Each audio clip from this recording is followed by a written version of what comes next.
Praise the lord. యేసు రక్తమే జయము. మన రక్షకుడు, మన విమోచకుడైన యేసుక్రీస్తు పరిశుద్ధ నామములో అందరికీ వందనాలు. చిన్న ప్రార్థన ద్వారా రాత్రికాల వాక్యాధానం చేసుకుందాము. పరిశుద్ధుడ మహాగణుడు అనే దేవ యేసయ్య, సర్వాధికారి నాయన, మీకు వేలాది వందనములు, కృతజ్ఞత స్తుతి స్తోత్రం చెల్లించుకుంటున్నాను. దేవ రాత్రికాల సమయంలో ప్రభు వాక్య భాగం ధ్యానిస్తుండగా వాక్య భాగం మాకు అర్థమవుట్లు సహాయం చేసి మీ కృపలో బలపరిచి మీకు మాదిరిగా మమ్మల్ని నడిపించమని చిన్న ప్రార్థన యేసుక్రీస్తు పరిశుద్ధ నామములో అడిగి వేడుకుంటున్నాను తండ్రి. Amen amen. యెషయా గ్రంథం 42వ అధ్యాయం 16వ వచనము. వారెరగని మార్గమున గుడ్డి వారిని తీసుకొని వచ్చేదను, వారెరగని త్రోవలలో వారిని నడిపింతును. వారి ఎదుట చీకటిని వెలుగుగాను, వంకర త్రోవలను చక్కగాను చేయుదును. నేను వారిని విడవక ఈ కార్యములు చేయుదును. ఆమెన్. దేవుని వాక్య భాగం దీవించును గాక.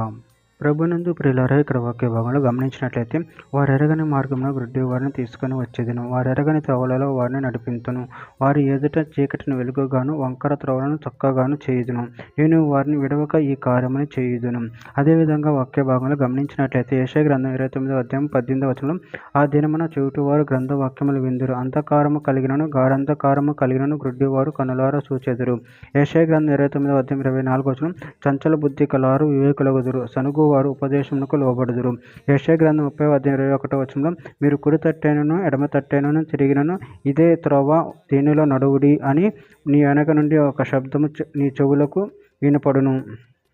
యెషయా గ్రంథం 48వ అధ్యాయం 17వ వచనం, ఈ విమోచకుడైన ఇశ్రాయేలు పరిశుద్ధ దేవుడైన యెహోవా ఇలాగ సెలవిచ్చుచున్నాడు, నీకు ప్రయోజనము కలుగునట్లు నీ దేవుడైన యెహోవానగు నేను నీకు ఉపదేశం చేయుదును, నువ్వు నడవవలసిన త్రోవను నేను నడిపింతును.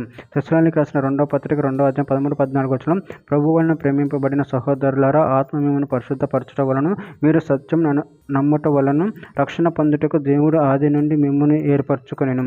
కనుక మేము మిమ్మును బట్టి ఎల్లప్పుడూ దేవునికి కృతజ్ఞతాస్తుతులు చెల్లింపబద్ధులమై ఉన్నాము.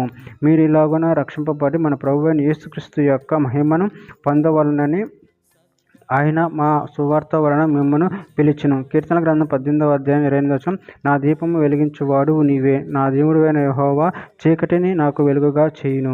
చివరిగా ఒక మాట, కీర్తన గ్రంథం 25వ అధ్యాయం 5వ వచనం, నన్ను నీ సత్యం అనుసరింపచేసి నాకు ఉపదేశం చేయము, నువ్వే నా రక్షణకర్తవైన దేవుడువు, దినమెల్లా నీ కొరకు కనిపెట్టుచున్నాను. ఆమెను.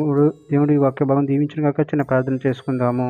పరిశుద్ధుడైన దేవ యేసయ్య, మీరు ఇచ్చిన వాక్యదాన్ని బట్టి ప్రభు కృతజ్ఞతలు చెల్లించుకున్నారు తండ్రి. మమ్మల్ని నడిపించే దేవుడు మీరే ఉన్నారు తండ్రి. మీరే మాకు బోధన చేయవాడు ఉన్నారు ప్రభు. అందరిని బట్టి ప్రభు కృతజ్ఞతలు చెల్లించుకుంటూ మీ ప్రేమ కృపను మమ్మల్ని నిరంతరం కాచి కాపాడి మీకు మాదిరిగా మమ్మల్ని నడిపించమని చిన్న ప్రార్థన యేసు నామములో అడిగి పెట్టుకుంటున్నాను తండ్రి. Amen amen.